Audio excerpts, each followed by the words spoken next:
Good morning dear students, कैसे हैं आप सभी। उम्मीद है आप लोग अच्छे होंगे, अच्छे से पढ़ाई कर रहे होंगे। क्लास 8 साइंस सब्जेक्ट में आज हम न्यू चैप्टर स्टार्ट करने वाले हैं, थर्ड चैप्टर, जिसका नाम है वायु। बच्चों, आप सभी वायु से परिचित हैं। यदि हमारे पृथ्वी में वायु ना रहता है ना, तो क्या होता। वायु के अनुपस्थिति में सजीव प्राणी जीवित नहीं रहते, है ना। आइए देखते हैं। वायु हमारे चारों ओर है ना, चारों तरफ है। इसे हम देख तो नहीं सकते, पर इसका अनुभव कर सकते हैं।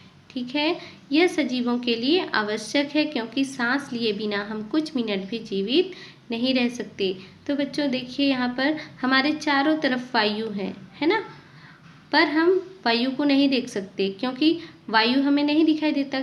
वायु कलरलेस होता है ना, रंगहीन होता है, और इन्हें हम छू भी नहीं सकते। हम सिर्फ क्या कर सकते हैं, वायु को अनुभव कर सकते हैं, महसूस कर सकते हैं, क्योंकि जब हवा बहती है तो हमें पता चल जाता है कि हाँ, हवा बह रही है, चल रही है, हमें महसूस हो जाता है। ठीक है, यह सजीवों के लिए आवश्यक है। क्यों आवश्यक है। जितने भी सजीव हैं, जैसे पेड़ पौधे, मनुष्य, जीव जंतु, है ना, जिनमें जीवन पाया जाता है, जो जीवित रह सकते हैं, वे क्या कहलाते हैं, सजीव कहलाते हैं। और जो श्वासोश्वास की क्रिया करते हैं, वे सजीव कहलाते हैं। ठीक है, तो सजीवों के लिए आवश्यक है, क्योंकि सांस लिए बिना हम कुछ मिनट भी जीवित नहीं रह सकते। तो बच्चों, ये सही बात है, हम कुछ मिनट भी बिना सांस लिए नहीं रह सकते। इसके अलावा पृथ्वी के तापमान का नियंत्रण, है ना, इसके अलावा वायु जो है क्या करता है, पृथ्वी का नियंत्रण करता है। जो तापमान का, पृथ्वी के तापमान का नियंत्रण करता है कौन, वायु। वर्षा का होना, वायु के कारण क्या होता है, वर्षा होता है ना, बारिश होती है। बीजों का एक जगह से दूसरी जगह पहुंचना, तो आप लोग ये भी देख सकते हैं बच्चों, जो बीज हैं वो वायु के द्वारा, हवा के द्वारा एक स्थान से दूसरे स्थान तक पहुंच जाते हैं ना, और वो बीज वहाँ पर अंकुरित करने लगते हैं। अंकुरित के बाद क्या, पौधों का निर्माण हो जाता है वहाँ पर, है ना, पेड़ पौधे बन जाते हैं, ग्रोथ करने लगते हैं वहाँ पर। तो ये किस कारण से संभव हुआ, वायु के कारण से। ठीक है, फिर देखिए, कुछ ऐसी क्रियाएं हैं जो वायु के बिना संभव नहीं है ना। जैसे कि ये जो क्रिया थी, एक जगह से दूसरी जगह बीजों को पहुंचना था, है ना, तो यदि वायु नहीं होता तो ये असंभव था। वर्षा का होना, यदि वायु नहीं होता तो वर्षा नहीं होता, है ना। इसी प्रकार से तापमान का नियंत्रण नहीं हो पाता यदि वायु नहीं होता तो ऐसे ही जो असंभव कार्य है वायु के बिना, उसे आप एक कॉपी में सूची उसका बना सकते हैं, है ना। अब देखेंगे हम 3.1 वायुमंडल। हम अपने वायुमंडल के बारे में पढ़ेंगे। हम पढ़ चुके हैं कि वायु मिश्रण है ना। तो बच्चों, आप लोग तत्व, यौगिक, मिश्रण, इसके बारे में पिछली कक्षाओं में आप लोग पढ़ चुके हैं, है ना, कि तत्व किसे कहते हैं। तत्व क्या होता है बच्चों, तत्व एक ही परमाणु से बना होता है, उसे हम तत्व कहते हैं। और यौगिक क्या होता है, दो या दो से अधिक तत्वों से मिलकर बना होता है, उसे यौगिक कहते हैं। और हमारा मिश्रण क्या है, दो या दो से अधिक यौगिकों से मिलकर हमारा क्या बनता है, मिश्रण। तो वायु हमारा क्या है, मिश्रण है ना। बहुत सारे यौगिक हमारे वायुमंडल में पाए जाते हैं, तो ये क्या कहलाएंगे, मिश्रण कहलाएंगे। आइए देखें कि वायु के मुख्य अवयव कौन कौन से हैं। देखिए, वायु में लगभग 78% नाइट्रोजन, जिसका संकेत यहाँ पर दिया हुआ है, आप लोग देख सकते हैं, N2। 21% oxygen, O2। 0.9% argon, AR। 0.04% जलवाष्प, है ना। बच्चों, आप लोग को पता है कि हमारे वायुमंडल में ये गैसों के अलावा क्या पाया जाता है, जलवाष्प भी पाया जाता है ना। मतलब जल पाया जाता है, किस रूप में, वाष्प के रूप में। 0.03% कार्बन डाइऑक्साइड तथा शेष सल्फर डाइऑक्साइड और अन्य गैसें तथा धूल के कण, है ना। हम ये भी पढ़ चुके हैं कि हमारे वायुमंडल में धूल के कण भी पाए जाते हैं। ठीक है, धूल के कण भी उपस्थित होते हैं। पृथ्वी की सतह से 16 से 23 किलोमीटर की ऊंचाई पर ओजोन परत पाई जाती है। तो बच्चों, ये ओजोन परत क्या है ना। तो देखिए, ओजोन परत O3 से हम दर्शाते हैं। ओजोन परत क्या है, एक अणु है ना। ऑक्सीजन के 3 परमाणुओं से मिलकर बनता है क्या, ओजोन परत। यह परत हानिकारक पराबैंगनी किरणों को अवशोषित करती है। तो हमारे जो ये ओजोन परत है वो कहाँ पाए जाते हैं, 16 से 23 किलोमीटर की ऊंचाई पर पाए जाते हैं पृथ्वी से, है ना। पृथ्वी से इसकी ऊंचाई कितनी होती है, 16 से 23 किलोमीटर की ऊंचाई। तो ये ओजोन परत का कार्य क्या होता है, जो पराबैंगनी किरण है ना, ये हानिकारक किरणें होती हैं, पराबैंगनी किरणें है ना, उनको ये ओजोन परत अवशोषित करती हैं, एब्जॉर्ब करती हैं, ठीक है, जिससे त्वचा के कैंसर से बचाव होता है। यदि पराबैंगनी किरणें बच्चों क्या होता है, यदि पराबैंगनी किरणें डायरेक्टली हम तक पहुंचेंगी तो हमें कैंसर जैसे रोगों का सामना करना पड़ेगा, है ना, हमें कैंसर रोग हो सकता है।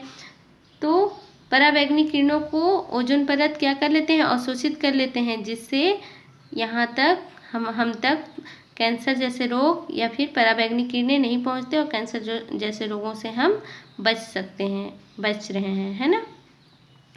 अब देखिए यहाँ पर आप लोगों का कुछ क्वेश्चंस हैं, आप लोग अभी से ही नोट्स कर लीजिए इसको। ये आप लोगों का होमवर्क है। वायु कौन कौन सी गैसों से या गैसों का मिश्रण है। ओजोन परत क्या है, इसका महत्व लिखिए। वायुमंडल में कौन सी गैसें बहुतायत में पाई जाती है ना।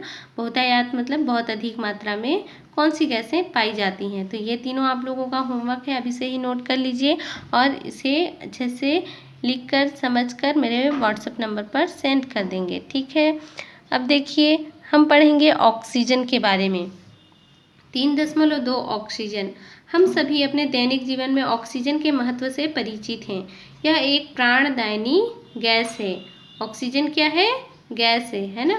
और कौन सी गैस है, प्राणदायिनी, क्योंकि ऑक्सीजन गैस की वजह से ही हम जीवित हैं, इसलिए इसे क्या कहा जाता है, प्राणदायिनी गैस भी कहते हैं, है ना। आइए इसे बनाने की विधि, गुण और उपयोगों का अध्ययन करें। तो हम इसे कैसे बनाया जाता है ऑक्सीजन गैस को, इनके कौन कौन से गुण होते हैं, है ना, और इनका उपयोग, इनके बारे में हम अध्ययन करेंगे, ठीक है बच्चों। अब देखिए क्रियाकलाप 1, हम आवश्यक सामग्री में स्टैंड लेंगे, गर्म करने का साधन लेंगे, मोटे कांच की परख नली लेंगे, निकास नली, है ना, निकास नली आप लोग समझते हैं, ठीक है। जिस भी चीज़ को हमें निकालना रहता है एक नली के द्वारा, है ना, उसे हम क्या कहेंगे, निकास नली। टब, पानी, 2 परख नलियाँ, कार्क, रुई, पोटेशियम परमैंगनेट, इतना हम आवश्यक सामग्री में लेंगे क्रियाकलाप करने के लिए, ठीक है। अब देखिए मोटे कांच की परख नली में 2 से 3 ग्राम पोटेशियम परमैंगनेट लीजिए। पहले तो बच्चों ये देख लेते हैं कि इसमें से जो परख नली है, निकास नली है, ये क्या है, हम डायग्राम के द्वारा समझ सकते हैं। यहाँ पर आप सभी को डायग्राम दिखाई दे रहा होगा और यहाँ पर ये जो है ये क्या है, परख नली है ना। ये परख नली कांच की बनी होती है, ये मोटी परख नली है। और हम गर्म करने का साधन मोमबत्ती ले चुके हैं, एक टब लिए हैं जिसमें पानी है ना। और ये क्या है, हमारा निकास नली है ना, रबर की नली है, यही हमारा निकास नली है। और ये रबर की कार्क होती है बच्चों, है ना। और हम रुई ले चुके हैं। तो इतने चीज़ और पोटेशियम परमैंगनेट, इतने चीज़ों को हम क्या लिए हैं, आवश्यक सामग्री में लिए हैं, क्या करने के लिए, क्रियाकलाप करके देखने के लिए, ठीक है। मोटे कांच की परख नली में 2 से 3 ग्राम पोटेशियम परमैंगनेट लीजिए। चित्र 3.1 ग के अनुसार उपकरण जमाइए।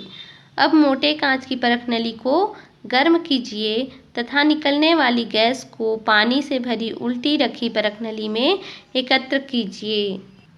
यहाँ आप लोग डायग्राम में देख सकते हैं बच्चों, एक परख नली को हम लोग क्या किए हैं, उल्टा, है ना, उल्टी रख दिए हैं, किसमें, टब में जो पानी से भरा हुआ है ना। फिर उसके बाद हम एक परख नली और लिए हैं, उसको क्या कर रहे हैं, उसमें पोटेशियम परमैंगनेट डाले हैं और उसको गर्म कर रहे हैं, ठीक है। और निकास नली के द्वारा हम क्या कर रहे हैं, उसे इस पानी, जो टब में पानी है उसमें हम डाल रहे हैं और जो यहाँ पर परख नली है इसमें हम उस गैसों को एकत्रित कर रहे हैं, ठीक है। तो देखिए बच्चों हम क्या किए, 3.1 ग के अनुसार हम उपकरण को जमा लिए, ठीक है। अब मोटे कांच की परख नली को हम क्या कर रहे हैं, गर्म कर रहे हैं, ठीक है, मोमबत्ती के द्वारा। तथा निकलने वाली गैस को भारी पानी से भरी बाल्टी उल्टी रखी परख नली में एकत्र कीजिए। फिर हम क्या कर रहे हैं, जो टब है उसमें क्या भरा हुआ है, पानी है ना, उसमें हम अपने परख नली को कैसे रखेंगे, उल्टी रखेंगे, और वो परख नली क्या होगी, पानी से भरी हुई होगी। ठीक है, फिर क्या करेंगे, पानी से भरी परख नली को तैयार करने के लिए एक परख नली को पानी से पूरा भरिए। अब उसके मुंह को अंगूठे से बंद करके चित्र 3.1 का परख नली को पानी से भरें। टब में उल्टा खड़ा कर अपना अंगूठा हटा लीजिए। चित्र 3.1 का अंगूठा हटाने पर परख नली का पानी गिरे नहीं, यह ध्यान रखिए। तो यहाँ पर आप लोग डायग्राम में देख सकते हैं किस तरह से हम भरी हुई पानी वाले जो परख नली है उसको अंगूठा दबाकर हम हटाएं, ताकि परख नली का जो पानी है वो ना गिरे, है ना। और फिर हमें इस ऐसे जमाना है ना। हमें क्या करना है, टब में उल्टी रखी पानी से भरी टब में हमें इसे उल्टा रख देना है, खड़ा कर देना है। ठीक है, और ग के अनुसार हमें क्या करना है, जमा लेना है। अब हम देखते हैं, जब परख नली में गैस भर जाए तब उसे हटा लीजिए।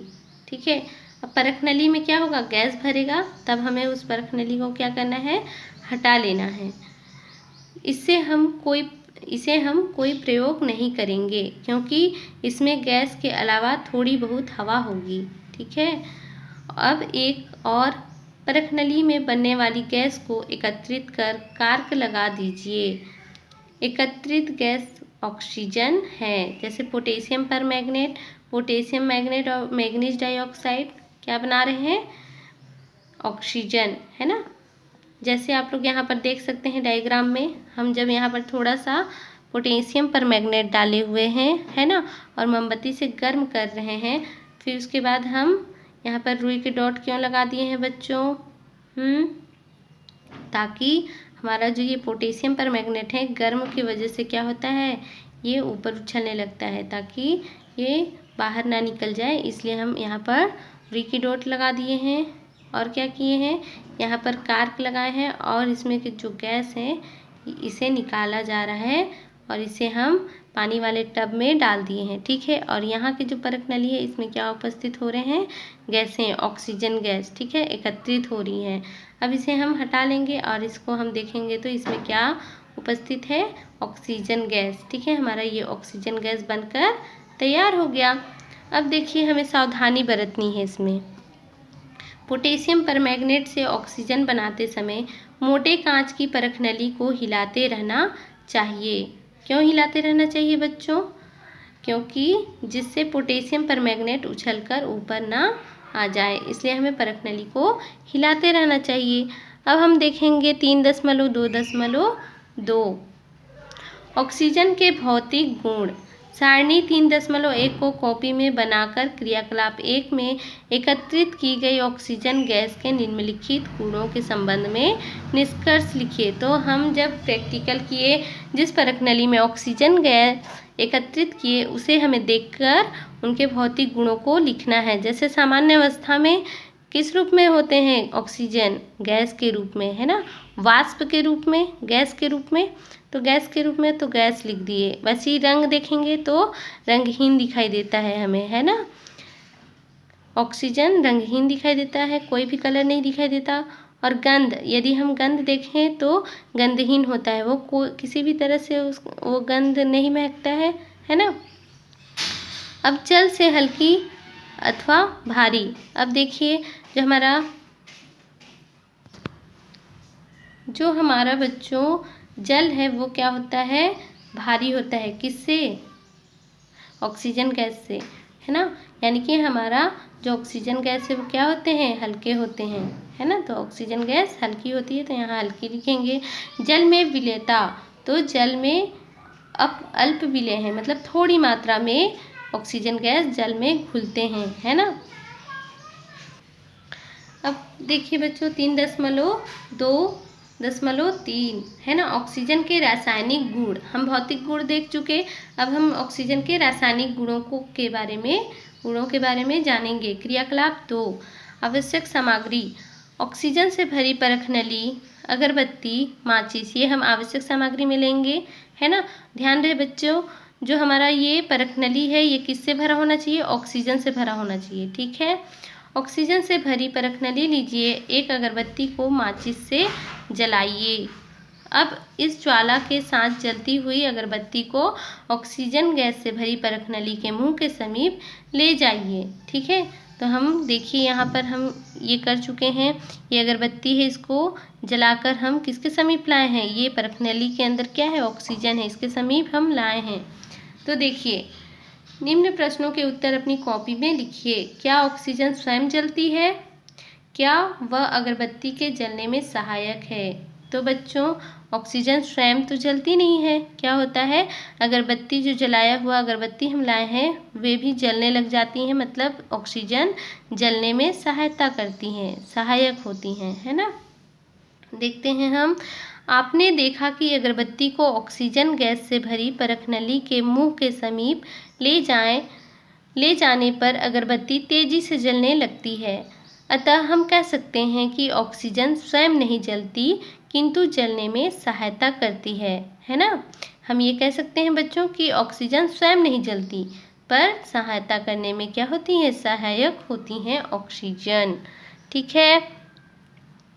अब देखेंगे, ऑक्सीजन धातु व अधातु तत्वों के सहयोग कर ऑक्साइड बनाती है। तो आप लोग धातु से परिचित हैं बच्चों, है ना। धातु हमारे क्या होते हैं? ठोस होते हैं। आप लोग धातु को देखें, जैसे लोहा, सोना, तांबा, एल्युमिनियम, है ना, ये सब धातुएं हैं। अधातु के अंतर्गत कौन कौन से आ जाएंगे? ऑक्सीजन गैस हमारा क्या है? नाइट्रोजन, ऑक्सीजन, ये सब अधातु हैं, ठीक है। इन्हें धातु नहीं कह सकते, ठीक है। तो ऑक्सीजन धातु व अधातु तत्वों से, है ना, धातु और अधातु दोनों से क्या करते हैं? ऑक्सीजन दोनों तत्वों से संयोग करते हैं ना, संयोग कर क्या बनाते हैं? ऑक्साइड बनाती है। आप जानते हैं कि जब मैग्नीशियम के तार को हवा में जलाया जाता है तब प्रकाश के साथ जलता है। यदि हम क्या करते हैं? मैग्नीशियम के तार को हवा में जलाते हैं ना, तो क्या होता है? प्रकाश के साथ जलने लगता है तथा सफ़ेद चूर्ण प्राप्त होता है। ये सफ़ेद चूर्ण क्या कहलाता है बच्चों? मैग्नीशियम का ऑक्साइड, है ना। ये सफ़ेद चूर्ण क्या होता है? मैग्नीशियम का ऑक्साइड। यहाँ पर आप देख सकते हैं, मैग्नीशियम ऑक्सीजन के साथ जब क्रिया करता है तो क्या बनाया? मैग्नीशियम ऑक्साइड, है ना। अब हम देखेंगे क्रियाकलाप 3, ठीक है। क्रियाकलाप 3 में हम आवश्यक सामग्री लेंगे। आवश्यक सामग्री में हम लेंगे कोयले का टुकड़ा। आप लोग कोयला जानते हैं बच्चों, है ना। सबसे अधिक कोयला का उत्पादन कहाँ होता है? कोरबा में, ठीक है। तो कोयला का टुकड़ा छोटा लेंगे, छोटा चम्मच लेंगे, गर्म करने का साधन लेंगे, ऑक्सीजन से भरी परखनली लेंगे। याद रखें कि जो परखनली हम लेंगे वो किससे भरी होनी चाहिए? ऑक्सीजन से भरी होनी चाहिए, है ना। अब देखिए, हम क्रियाकलाप करके देखते हैं। छोटे चम्मच में कोयले के टुकड़े को लाल तप्त होने तक गर्म कीजिए। एक छोटे चम्मच में कोयले के टुकड़े को लाल तप्त होने तक गर्म कीजिए। अब इसे ऑक्सीजन से भरी एक परखनली में ले जाइए। आपको किस रंग की ज्वाला दिखाई देती है ना बच्चों। तो यदि हम क्या करेंगे? छोटे टुकड़े कोयले के लेंगे, है ना, और हम ऑक्सीजन से भरी परखनली के पास समीप ले जाएंगे तो हमें पता चलेगा कि किस रंग का ज्वाला दिखाई देता है, ठीक है। अब इस परखनली में चूने का पानी डालिए। अब उस परखनली में हम क्या करेंगे? चूने का पानी डाल देंगे। क्या चूने का पानी दूधिया हो जाता है? दूधिया मतलब दूध का कलर, है ना। दूध कलर जैसे वाइट सफ़ेद होता है ना, वैसा कलर हो जाता है। अब देखिए, कार्बन और ऑक्सीजन। कार्बन क्या है? कार्बन किस में पाया जाता है? कोयले में पाया जाता है, ठीक है। तो कार्बन और ऑक्सीजन जब रिएक्शन करते हैं तो क्या बनाते हैं? कार्बन डाइऑक्साइड, ठीक है। इस क्रियाकलाप को पिघले हुए गंधक को क्या कहते हैं बच्चों? सल्फर, है ना, के साथ दोहराएं। गंधक यानी कि सल्फर के जलने से निम्नलिखित क्रिया होती है। जैसे हमारा सल्फर और ऑक्सीजन, इनके बीच जब हम रिएक्शन करवाते हैं तो क्या बनता है, सल्फर डाइऑक्साइड, है ना। इसी प्रकार 3.2.4 ऑक्सीजन के उपयोग, हम ऑक्सीजन के क्या क्या उपयोग हैं इनके बारे में जानेंगे। फर्स्ट है श्वसन, है ना। ऑक्सीजन का उपयोग पौधे व जीवधारी श्वसन में करते हैं, ठीक है। श्वसन की क्रिया में हम ऑक्सीजन का उपयोग करते हैं बच्चों, पौधे भी करते हैं और जीवधारी में मनुष्य, जीव जंतु सभी आ जाते हैं, ठीक है। पर्वतारोही, अस्पताल, अंतरिक्ष यात्री, गोताखोर इसे सुविधाजनक सिलेंडरों में भरकर अपने साथ ले जाते हैं। तो बच्चों क्या होता है, जो ऑक्सीजन गैस बनाया हुआ है ना, बनाया हुआ ऑक्सीजन गैस को पर्वतारोही जो माउंट एवरेस्ट पर जाते हैं बच्चों, और अंतरिक्ष पर जाते हैं, और गोताखोर जो पानी के अंदर जाते हैं, उन्हें ऑक्सीजन की आवश्यकता होती है क्योंकि पानी में बहुत ही अल्प मात्रा में ऑक्सीजन होती है ना। जो जीवधारियों के लिए तो वो ठीक है, जीवधारी ऑक्सीजन ले सकते हैं, पर क्या होता है मनुष्य को और अधिक ऑक्सीजन की आवश्यकता होती है। तो क्या करते हैं, गोताखोर लोग ऑक्सीजन लेके जाते हैं पानी के अंदर, ठीक है। अंतरिक्ष यात्री, स्पेस पे क्या है, ऑक्सीजन नहीं पाया जाता है ना। अंतरिक्ष पे ऑक्सीजन नहीं पाया जाता है तो वो भी ऑक्सीजन लेकर वहाँ जाते हैं, ठीक है। इसी प्रकार से हम देख सकते हैं जो अस्पताल हैं, अस्पताल में दमे और दिल के मरीज, है ना, मरीज मतलब जो पेशेंट होते हैं, तथा नवजात शिशु, बहुत छोटे शिशु जो जन्म लिए हुए शिशु होते हैं जिन्हें श्वसन में कठिनाई होती है, तो श्वसन में कठिनाई के लिए ऑक्सीजन मास्क का उपयोग किया जाता है। तो बच्चों हम ये जान गए कि ऑक्सीजन का उपयोग किन कार्यों के लिए होता है, श्वसन की कार्यों के लिए, है ना। अब देखिए वेल्डिंग में किस प्रकार से ऑक्सीजन यूजफुल है वो देखेंगे। वेल्डिंग में ऑक्सीजन और अन्य गैसों के मिश्रण के ज्वलन से उत्पन्न ज्वाला का उपयोग धातुओं को जोड़ने में होता है ना। ऑक्सीजन और अन्य गैसों के मिश्रण के ज्वलन से उत्पन्न ज्वाला का उपयोग धातुओं को जोड़ने में होता है। जैसे मान लो हमें वेल्डिंग करवाना है, जैसे हमारा जो लोहे का कूलर है ना, या फिर लोहे का बेड है, यदि हम उसे टूट गया है कहीं पर, है ना, तो उसे हमें वेल्डिंग करवाना है, तो उसमें भी ऑक्सीजन हमारा बहुत ही यूजफुल है, उपयोगी है ना। अब हम देखेंगे नाइट्रोजन का उपयोग, ठीक है। नाइट्रोजन का उपयोग 3.3 नाइट्रोजन का उपयोग। क्या आपने कभी सोचा है वायुमंडल में सिर्फ ऑक्सीजन गैस ही होती तो क्या होता, है ना। तो आप लोग भी ये सोच सकते हैं बच्चों, यदि वायुमंडल में ऑक्सीजन ना रह करके सिर्फ नाइट्रोजन गैस ही होता तो क्या होता, ठीक है। क्या हमारा जीवन संभव होता। वायु में नाइट्रोजन की उपस्थिति ऑक्सीजन की सक्रियता को कम करती है ना। आप लोग ये समझ सकते हैं, सक्रियता, जो सक्रिय होता है तो नाइट्रोजन की उपस्थिति के कारण ऑक्सीजन की जो सक्रियता होती है वो क्या होती है, कम होती है, या फिर सक्रियता को क्या कर देती है, कम करती है। इसके अतिरिक्त नाइट्रोजन हमारे लिए कई प्रकार से उपयोगी हैं बच्चों। तो हमें ये पता चलता है कि नाइट्रोजन की उपस्थिति क्या करता है, ऑक्सीजन की सक्रियता को कम करती है। इसके अतिरिक्त नाइट्रोजन हमारे लिए कई प्रकार से उपयोगी है। नाइट्रोजन के कुछ उपयोग निम्नानुसार हैं, ठीक है। पहला है, यह पौधों को जीवधारियों की वृद्धि हेतु आवश्यक है। नाइट्रोजन के कारण जो जीवधारी है वो क्या करते हैं, वृद्धि करते हैं। सेकेंड है, नाइट्रोजन की विशाल मात्रा हाइड्रोजन के साथ क्रिया कर अमोनिया बनाती है।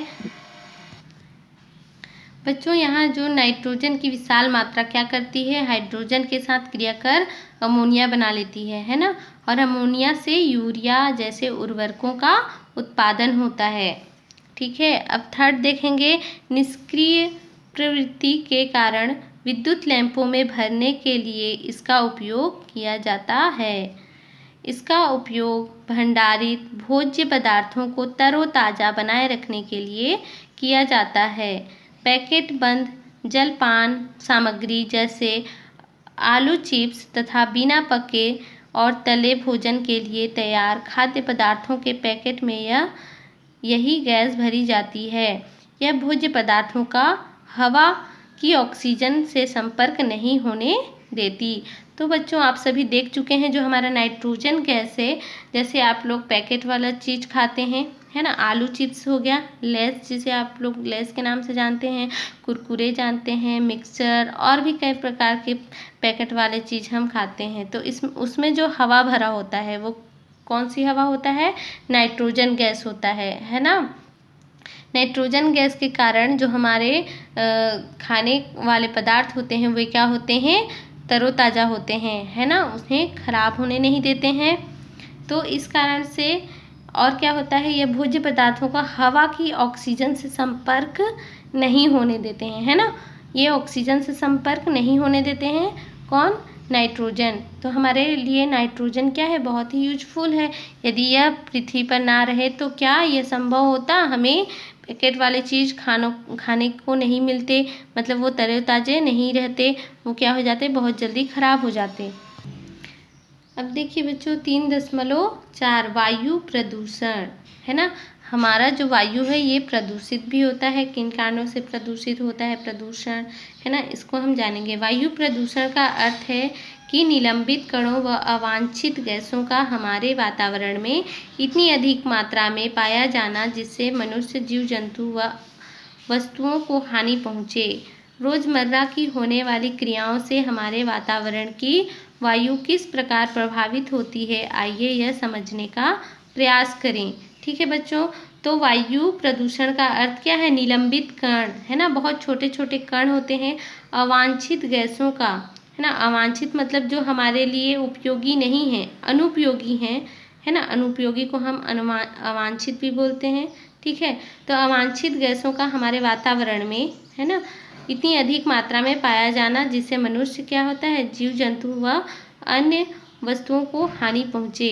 यदि हमारे वायुमंडल में और भी कोई गैसें हैं या फिर जो नाइट्रोजन है, ऑक्सीजन है या कार्बन डाइऑक्साइड है, तो जितनी मात्रा में पाया जाना चाहिए उतनी मात्रा में ठीक है। यदि उससे अधिक मात्रा में पाया जाए तो क्या होगा, हमारा जो वायु है वो प्रदूषित हो जाएगा। ठीक है, और हमारे लिए जो सांस लेने की प्रॉब्लम है ना, श्वसन की क्रिया है, उसमें प्रॉब्लम हो सकती है, हमें कई तरह की बीमारी हो सकती है। ठीक है, रोज़मर्रा की होने वाली क्रियाओं से हमारे वातावरण की वायु किस प्रकार प्रभावित होती है? तो रोज़मर्रा, है ना, डेली जो हमारा जो क्रियाकलाप है ना, जो हम क्रिया करते हैं, उन क्रियाओं से क्या होता है, हमारे वातावरण की वायु किस प्रकार से प्रभावित हो रही है, आइए यह समझने का प्रयास करें। तो हम एक क्रियाकलाप करके देखेंगे बच्चों। क्रियाकलाप 4 आवश्यक सामग्री, सफ़ेद कागज़, तेल या वैसलीन, ये हम आवश्यक सामग्री में लेंगे। सफ़ेद कागज़ पर एक तरफ तेल या वैसलीन लगाइए। अब इस कागज़ को खुले स्थान पर 10 मिनट के लिए छोड़ दीजिए। ध्यान रहे कि वैसलीन लगा हिस्सा ऊपर की ओर हो। चित्र 3.3 10 मिनट बाद इस कागज़ की तुलना साफ कागज़ को सामने रखकर कीजिए। क्या आप क्या अंतर देखते हैं? अब आप समझ गए होंगे कि आपके आसपास की वायु कितनी प्रदूषित है ना बच्चों। यदि हम एक कागज़ में क्या करेंगे, तेल डाल देंगे, ठीक है, तो या फिर वैसलीन लगा देंगे, तो हम इस कागज़ को खुले स्थान पर 10 मिनट के लिए छोड़ देंगे। फिर उसके बाद हम देखेंगे जो वैसलीन लगा हुआ हिस्सा था ऊपरी ओर, है ना, ऊपरी की ओर, 10 मिनट बाद इस कागज़ की तुलना हम साफ कागज़ से करेंगे। तो क्या होगा बच्चों, साफ कागज़ से करेंगे तो वो धुंधला दिखाई देगा और उससे हम देखेंगे तो वो प्रदूषित दिखाई देगा, है ना। और क्या होता है, इसी क्रियाकलाप को कक्षा के अलग अलग विद्यार्थी अलग अलग स्थानों पर करके देख सकते हैं और प्राप्त परिणामों को 3.2 में लिखकर आपस में तुलना कर सकते हैं। 3.2 में दिए गए स्थानों के अतिरिक्त अन्य स्थानों का चयन भी आप कर सकते हैं। इस प्रकार आप जान सकेंगे कि आपके गांव, शहर या सबसे ज़्यादा प्रदूषित क्षेत्र कौन सा है। जैसे हम यहाँ पर डायग्राम में देख सकते हैं बच्चों, वैसलीन, सफ़ेद कागज़ है ना, हम सफ़ेद कागज़ में वैसलीन लगाए हुए हैं, तब देखिए ये कैसा दिखाई दे रहा है। यदि हम साफ कागज़ से इसकी तुलना करें तो ये कैसा दिखाई देगा? प्रदूषित दिखाई देगा, है ना, धुंधला दिखाई देगा। और देखिए यहाँ पर सारणी दी हुई है, सारणी 3.2, ठीक है। यहाँ पर स्थान दिया हुआ है, सिगड़ी के पास, चौराहा, कारखाने के पास, घर की खिड़की के पास। और यहाँ पर हम अवलोकन करेंगे कि सिगड़ी के पास, चौराहा के पास, कारखाने के पास और घर की सिगड़ी के पास कैसा दिखाई देता है, ठीक है। तो बच्चों हम आगे नेक्स्ट वीडियो में पढ़ेंगे, है ना। आज के लिए हम इतना ही पढ़ते हैं और आप लोग होमवर्क समय पर करके मेरे व्हाट्सएप नंबर पर सेंड कर देंगे, ठीक है बच्चों। Bye bye.